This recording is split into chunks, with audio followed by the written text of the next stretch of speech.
Escala en París, Braulio Moro.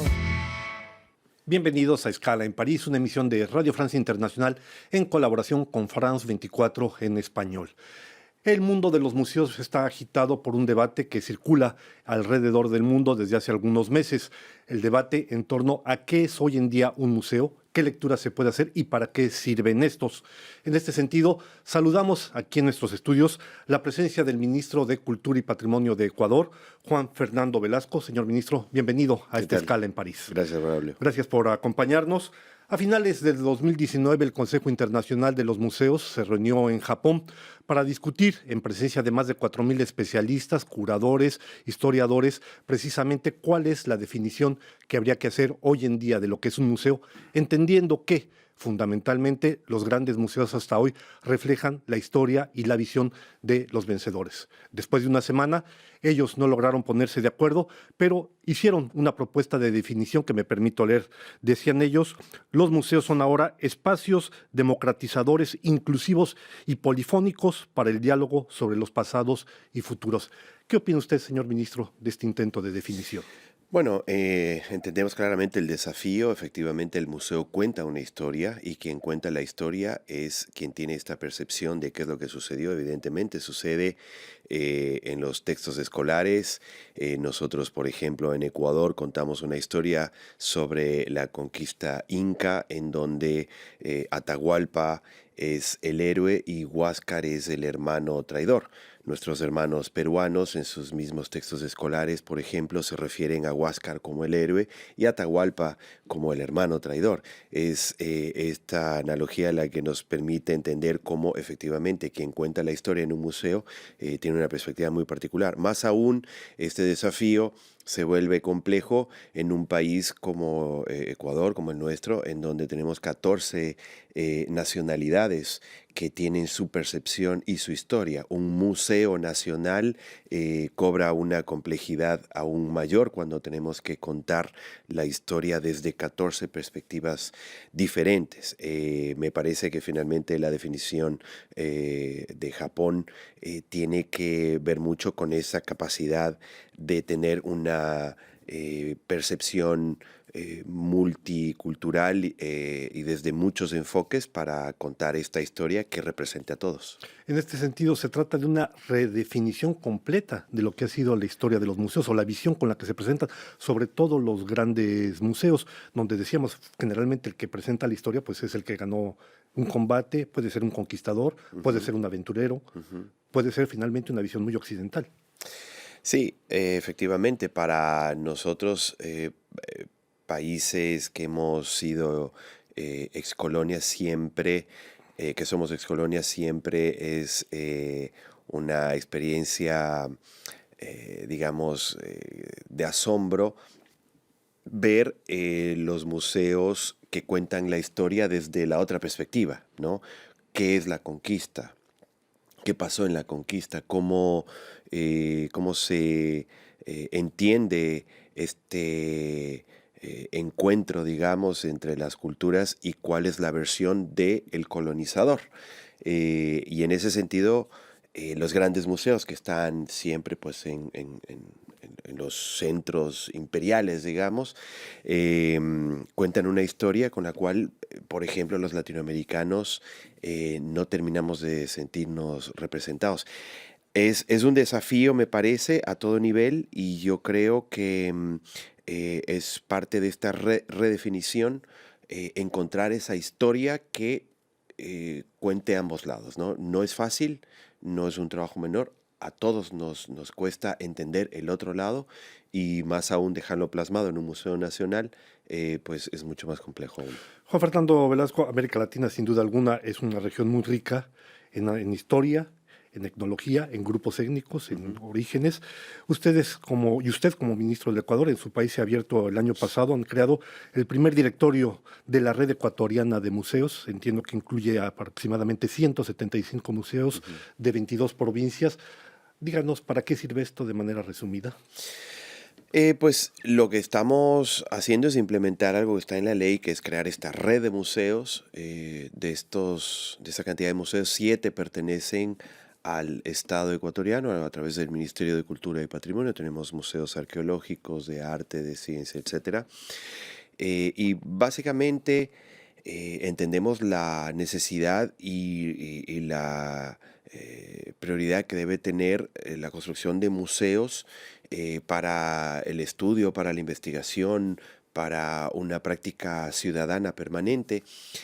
Tenemos casos como sitios arqueológicos, por ejemplo, que han sido construidos con la única esperanza de recuperar algún bien patrimonial arqueológico que no está en nuestro país. Es el caso del el Centro Arqueológico de Jaboncillo en Manabí, donde nuestras famosas sillas manteñas están en posesión del Museo Smithsoniano en Estados Unidos y es muy interesante porque es un museo construido que además es un sitio de investigación, pero con la esperanza de en algún momento recuperar esas sillas y de mostrarlas en el lugar donde estaban originalmente a la comunidad que originalmente las poseía.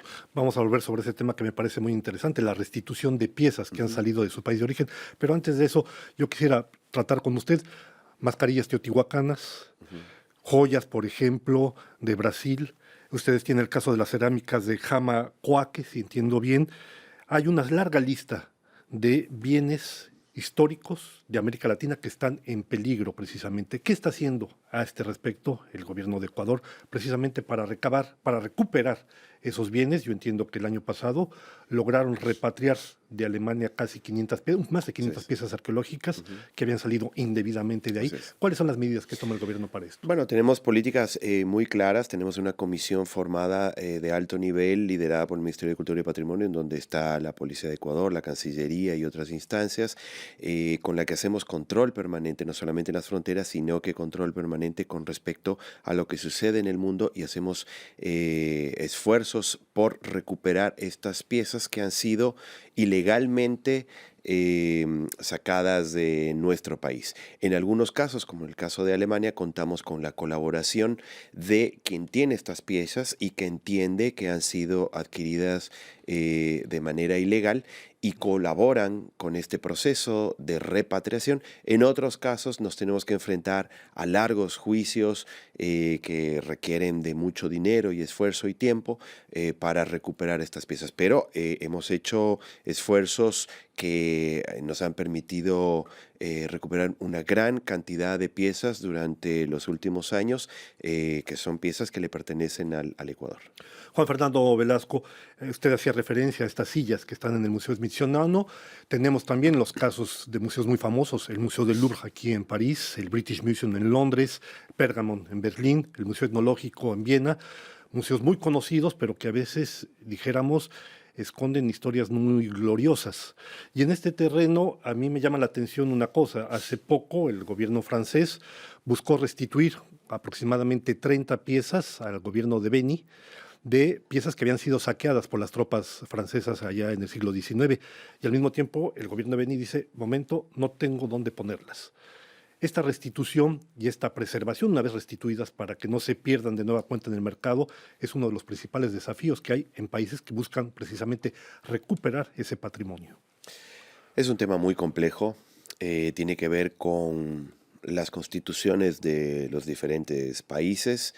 em, Sería, creo yo, eh, impensable que el Louvre, por ejemplo, devuelva toda su colección arqueológica a los países que les pertenece, Perdería digamos, gran parte de su encanto. ¿no? Perdería gran parte de su encanto. Y en ese sentido hay una discusión permanente con respecto a quién le pertenece, ¿no? En este momento estamos reordenando esta concepción y nosotros en el Ecuador pensamos que pues la política de repatriación tiene que corresponder a las legislaciones de cada uno de los países. Por ejemplo, en el caso de las sillas manteñas, entendemos el reclamo de potestad sobre estas sillas por parte del Museo Smithsoniano. Hay que decir que muchos de las piezas arqueológicas del Ecuador que están regadas por el mundo fueron incluso hace muchos años regaladas por el propio Estado como souvenir, ¿no? Cuando venían líderes mundiales a visitarnos. Entonces tampoco podemos en este momento pensar como que hay una ilegalidad en esta posesión de los bienes. Y en el caso de las sillas manteñas, en particular con el Museo Smithsoniano, hemos entendido que su intención es la de brindar la posibilidad de que las comunidades tengan acceso a estos bienes arqueológicos, pero sin perder la potestad sobre esos bienes, a una especie de comodato a largo plazo, con lo cual nosotros finalmente, nuestro objetivo es lograr que esas sillas finalmente puedan ser exhibidas en su lugar de origen y por eso entendemos esa posición. En este debate precisamente sobre lo que debería ser el nuevo museo, hay iniciativas bastante interesantes que han surgido en América Latina, perdón, a partir del 2015, esto de que es el Museo Reimaginado. Ha habido 3 sesiones, la primera de ellas tuvo lugar en Buenos Aires, Argentina en 2015, después en 2017 en Medellín, Colombia, más recientemente en Oaxaca, México, y la idea es hacer de estos museos un instrumento de justicia social, dicen, de transformación de la sociedad. ¿Qué opina usted de esto? Bueno, nuevamente, los museos tienen gran poder porque cuentan una historia, porque, como decíamos al comienzo de esta entrevista, cuentan la historia de quien ganó, y es una historia particular. En ese sentido, los museos tienen esta gran responsabilidad, digamos, y por eso es que hay que tener esta discusión con respecto a cómo se debe construir una museografía, cuál es la historia. Y el rol de la memoria es fundamental. Por eso, incluso nosotros en Ecuador, desde la Constitución, tenemos ciertas ordenanzas, digamos, por parte de la Asamblea, en periodos convulsionados, de levantar un museo de la memoria que permita recordar, aprender y evitar que suceda en el futuro. Pues estamos llegando ya al final de esta escala en París. No me queda sino agradecer al ministro de Cultura y Patrimonio de Ecuador, Juan Fernando Velasco, su presencia en esta escala en París. Gracias por habernos acompañado. No, muchas gracias a ti, Pablo.